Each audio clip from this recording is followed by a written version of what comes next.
یہاں پر آپ کو تازہ ترین اپڈیٹ سے آگاہ کرتے چلے T20 ورلڈ کپ اسکواڈ میں مزید تبدیلیوں کا امکان ہے، شاہد افریدی کا یہ کہنا ہے۔ جی ہاں، ورلڈ کپ اسکواڈ میں 2 یا 3 پلیئرز کو منتخب کرنے کی وجہ سمجھ میں نہیں آئی، خصوصی یا غیر معمولی صورتحال میں کھلاڑیوں کو تبدیل کرنا ممکن ہے۔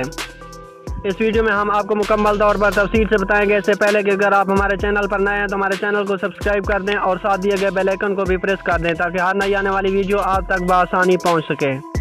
جی ہاں، آپ کو بتاتے چلے پاکستان کے سابق آل راؤنڈر شاہد افریدی نے ایک جرأت مندانہ بیان دیتے ہوئے دعویٰ کیا ہے کہ دیگر کرکٹ ممالک کو بھارت کے نقش قدم پر چلتے ہوئے پاکستان اور پاکستان کرکٹ بورڈ کے ساتھ تعلقات خراب کرنے کی غلطی نہیں کرنی چاہیے۔ پاکستانی ورلڈ کپ اسکواڈ میں چند تبدیلیاں کی جا سکتی ہیں۔ ایک انٹرویو میں شاہد افریدی نے حالیہ دورہ نیوزی لینڈ کی منسوخی پر افسوس کا اظہار کرتے ہوئے کہا کہ اس سے پاکستان کی ساکھ کو شدید نقصان پہنچا ہے۔ ان کا کہنا تھا کہ ہم سب جانتے ہیں کہ جب دوروں کا اہتمام کرنے کی بات آتی ہے تو بہت زیادہ جانچ پڑتال ہوتی ہے۔ دورے کرنے والے ملک کے سیکورٹی ممبران مناسب تحقیقات کرتے ہیں۔ افریدی نے کہا ہے کہ اس راستوں کی وضاحت کی جاتی ہے اور تب جا کر ٹیموں کو ملک کا دورہ کرنے کے لیے گرین سگنل دیا جاتا ہے۔